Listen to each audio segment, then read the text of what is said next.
And we are back with the fourth segment of the GSMC Basketball Podcast presented by the GSMC Sports Network. And in this fourth segment, I'm going to go ahead and recap all of these games that happened yesterday and my picks for these games and who I picked to end up winning in some of these games. So there is somebody in the chat, Markin Farrer. I don't know if I pronounced that name right, so I apologize. Has LeBron had a fake injury to avoid negative press for the NBA regarding his Diddy party attendance? To be honest, I don't know. And to be quite honest, I don't think LeBron, if he did attend, I don't think he knew anything about what Diddy was doing. And if he did found out, he has absolutely nothing involved with that man, and absolutely nothing involved with the situation going on over there. And, okay, yeah, I'm not talking about politics on this basketball podcast. This is basketball. It has absolutely nothing to do with politics, so just get out of here with that comment with that, all right? Nothing to do with basketball, has nothing to do with LeBron and his injury. It's not going to, and none of that, all right? I'm not even going to bother acknowledging that comment in the end politics. Again, this is a basketball podcast. I'm not going to talk about that.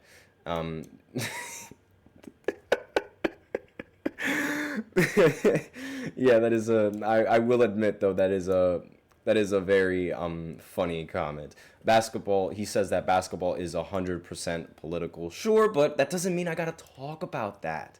That doesn't mean I got to talk about that, does it? Because I'm talking about basketball. Like, I'm talking about the game of basketball. I'm not talking about the issue with Kyrie and that whole debacle over in 2020, 2021. That was just Kyrie being a quack. That has nothing to do with politics whatsoever. You could see him on the Mavericks. He's doing just fine on the Mavericks. There's absolutely nothing going on that no. We're not doing that. Jordan got in trouble for saying he yes, I do know that he got in trouble for doing that. But again, do I got to talk about that? No, I really don't. Because, again, while that might have something to do with basketball, that is not the game of basketball. I do not have to talk about that. And I do not have to give my opinions on that whatsoever. And yes, sure, I get that. I totally understand what you're trying to say. But again, he is a quack. He was a quack that year. It didn't matter what was going on like outside of the things. You can make an argument, yes, the Brooklyn Nets, they shouldn't have benched him. They shouldn't have done this. But in the end of the day, there was a requirement for the team. And there's a requirement for the it was already said that New York was going to do this, that, and the other with COVID-19. So as a player, you have the option to either take it and continue playing or not take it. Kyrie chose to not take it. And look, Kyrie at that time, he wasn't going to play. He barely wanted to play in any game. It was genuinely that simple. He barely wanted to play in any of the games. And like the way I see it, I think he took his stance as a way to sort of just enable him from not playing these games. But at the end of the day, it doesn't really matter because now that he's on Dallas, he's playing in every single game just fine. And it doesn't matter. It has nothing to do with basketball. It really doesn't matter. It genuinely doesn't. So, just stop with that. Again, I'm not going to talk about politics on this podcast. It does not matter. You want to talk politics with somebody about about basketball, go talk to your friends. Talk to somebody else. Don't talk to me about that. It's that simple. But, aside from that, let's focus on basketball for once, and let's talk about these games that ended up going down yesterday. So, the Cavs, they ended up playing the Knicks. As I alluded to before, this was a really bad day for New York and New York fans. I picked the Knicks to end up winning these games. I'm not even going to acknowledge the rest of your comments in the chat, to be honest with you. But if you're going to keep being trying to be political with me, I'm not going to acknowledge any of that stuff. But aside from that, the Knicks, they ended up playing the Cavs. They lost 104-110. They held a lead in the fourth quarter, and it was really I thought that the Knicks were going to be able to prevail in this matchup, considering how in every single game that they've in every single series that they've played with the Cavs, they usually end up being the team that comes out on top. And the Knicks, they ended up losing 104 to 110. And hold on, finally you're talking about basketball. Bronny can't even compete in the G League. I have no idea. But we'll have to wait and we'll have to see. Because, again, I do think that, the decision to get into the draft was a little bit early. I do think that, if he would have stayed in college for a little bit longer, his development as a player would have definitely improved. Like, I do agree with that. But, again, only time will tell. And who knows, maybe he can compete in the G League. Only time will tell. From what I've seen, I don't think he can. I'm not entirely positive on his ability to compete in the G League, but again, only time will tell. And you also have to remember that this was his time in college. It was sort of, you could argue that it was even cut short because he had heart problems that sidelined him for a season in college. And aside from that, though, I still don't think that I think it was a little bit too early to draft Bronny. But again, we all knew that LeBron wanted to play with his son at least for one game. So, again, anything can happen. The way I see it, G League has coaches and trainers as well. Same thing with college. And you can make the argument that some of those trainers are a little bit better. Again, you can make an argument for that. And so when you have these trainers constantly working with these professional athletes and focusing on these professional athletes and their career, I think anything is possible. And you can make any roster if you just work hard enough and you get the proper coaching and you get the proper training that you absolutely need.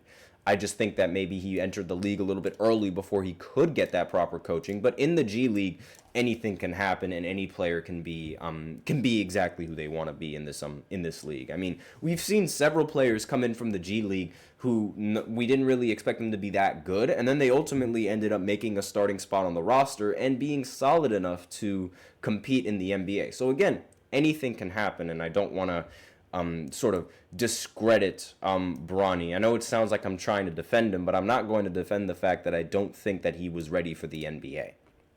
But that's besides the point. Now, the Knicks, they ended up, like I said, they ended up losing. Darius Garland ended the game with 34 points for the Cavs.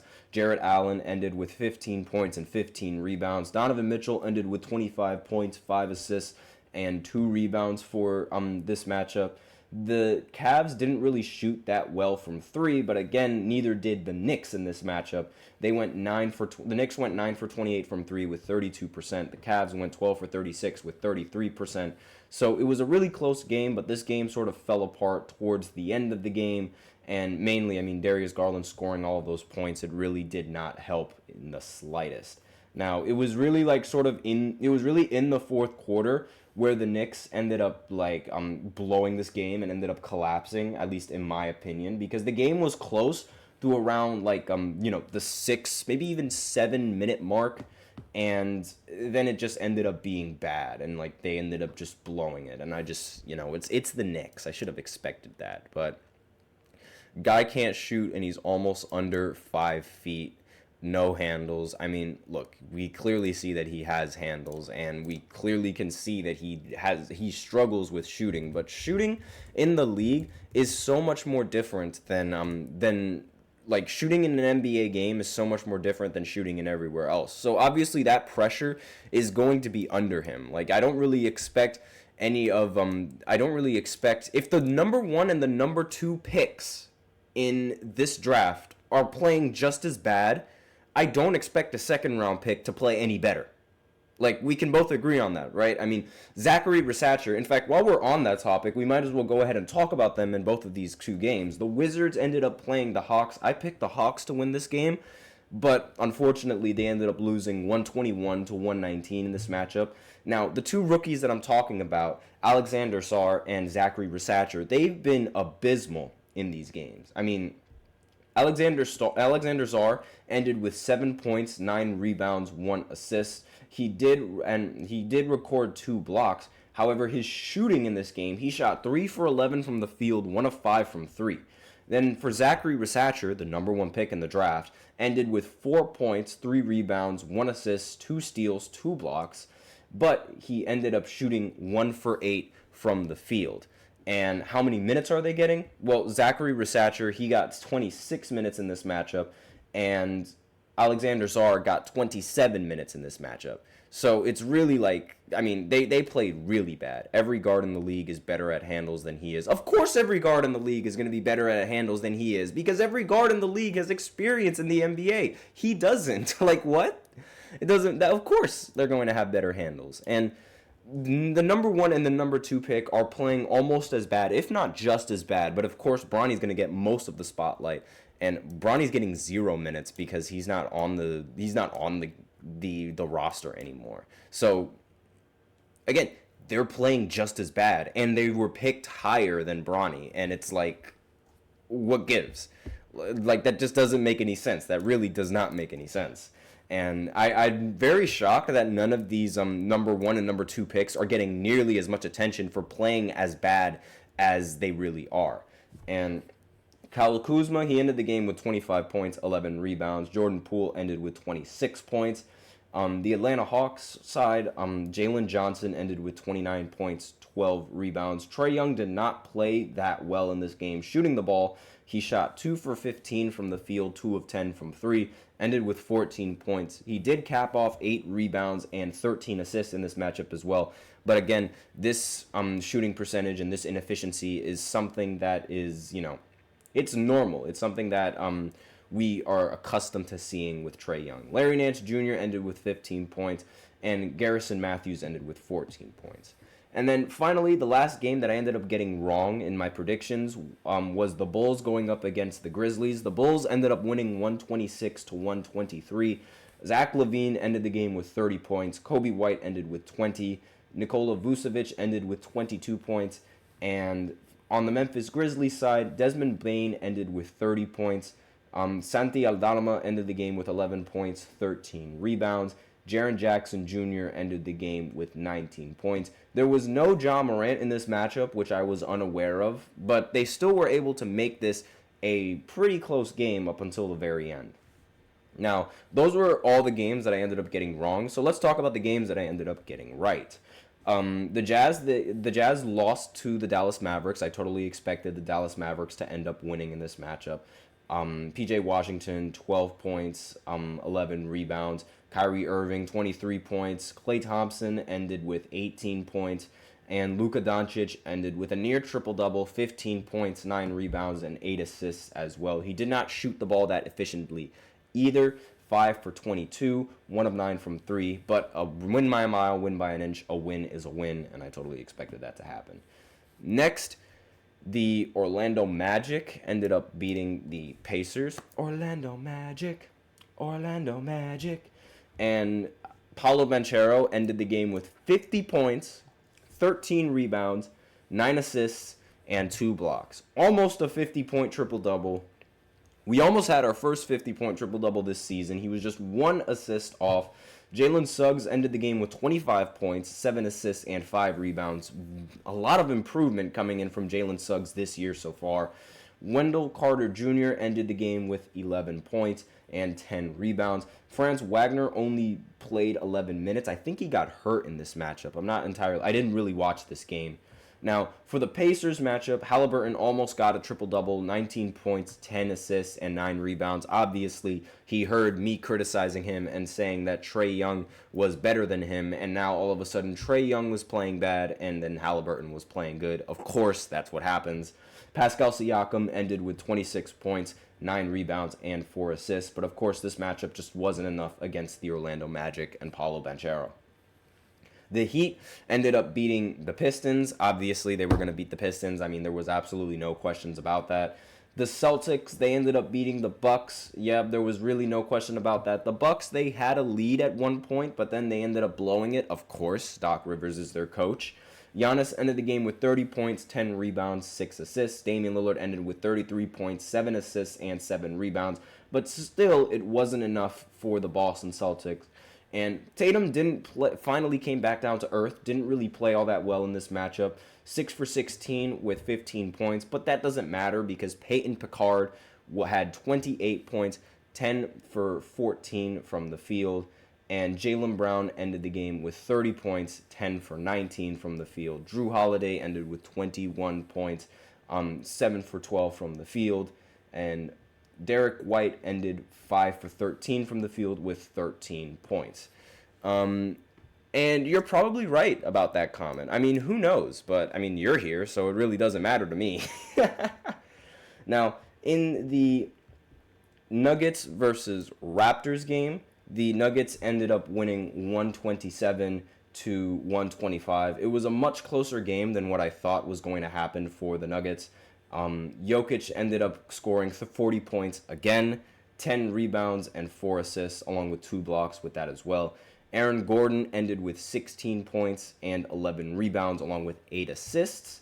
And the rest of the starting lineup, they played very well. They all ended in double figures in this matchup. Jamal Murray ended the game with 17 points, 9 rebounds, and 7 assists. Didn't really shoot the ball all that well, but then again, he wasn't going up against the Lakers, so that makes total sense. He only really shoots very well against the Lakers. I don't know what it is, but that's just what he does. And on the Raptors side, Scotty Barnes ended the game with 21 points, 12 rebounds, 9 assists, and 5 steals. I told you he would be a very, very good pick for fantasy. So if there's an option to trade for Scotty Barnes, I would highly recommend doing so. Jacob Poeltl ended the game with 16 points and 19 rebounds, a fantastic performance. RJ Barrett ended with 20 points, 5 rebounds, and 3 assists as well. Now, we're running short on time, so I can only go through just a little bit.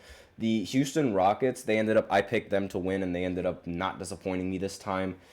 Jalen Green is performing out of his mind, 36 points. Fred VanVleet ended up scoring 11 on 9 assists. And Jabari Smith Jr. ended the game with 17 points. Now, Sengun, he's been a little bit underwhelming, at least on the offensive side of the ball. He shot 5 for 14 from the field, 12 points overall, but he did record 12 rebounds. And in this matchup, Victor Wembanyama, he did record 20 rebounds along with 14 points and 4 blocks. But I don't really know. Would I say he outplayed Sengun? I'm not entirely sure because they both played considerably poor. And he did shoot 6 for 14 from the field. And when you have Victor shooting like that from the field, it's very difficult to end up winning a game if you're the Spurs. And then finally, the last game, the Kings, they ended up beating the Portland Trailblazers 111 to 98.